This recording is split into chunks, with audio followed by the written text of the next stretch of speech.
আজকে আমরা দুজনে বেরিয়ে পড়লাম অনেক ধরনের কাজ নিয়ে, কারণ ও বাড়ি আসলে তো টুকটাক কাজ আমাদের লেগেই থাকে। তো প্রথমেই চলে গেলাম এই যে শোরুমে, ইয়াম্মা শোরুমে। তো এখান থেকে দেখে নিলাম একটা স্কুটি, জানি না কবে কিনবো। তো তারপরে চলে গেলাম এই যে ওর ফোন ঠিক করতে। ফোন ঠিক করা মানে নতুন যে ফোনটা কিনেছিল সেটার গরিলা লাগানোর জন্য। এই গরিলাটা মানে কার্ভ টাইপের ডিসপ্লে, সেই জন্য এই গরিলাটার দাম নিয়েছে 300 টাকা। তো দেখো এটা জেল দিয়ে লাগে, তারপরে কিন্তু আবার দিতে হয়। এই যে মায়ের জন্য নিয়ে নিলাম একটা ব্যাক কভার। তারপরে আমরা চলে আসলাম একটু ঠান্ডা লস্যি খেতে।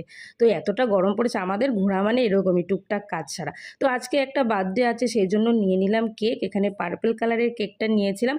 তারপরে সোজা চলে গেলাম তাদের বাড়িতে। তো একটা ম্যাচ করে টুপিও নিয়েছিলাম। অনেক ধরনের খাবার খাইয়েছে, তো পেট ভরে খাবারগুলো খেলাম। ছিল মাটন কষা, চাটনি, পাঁপড়, ডাল, সব কিছুই ছিল। তো এই যে এ তো আসবেই না ক্যামেরায়। তারপরে খেয়ে নিলাম একটা পেপসি হজম করার জন্য। যা গরম পড়েছে, চলো আজকের মতো টাটা।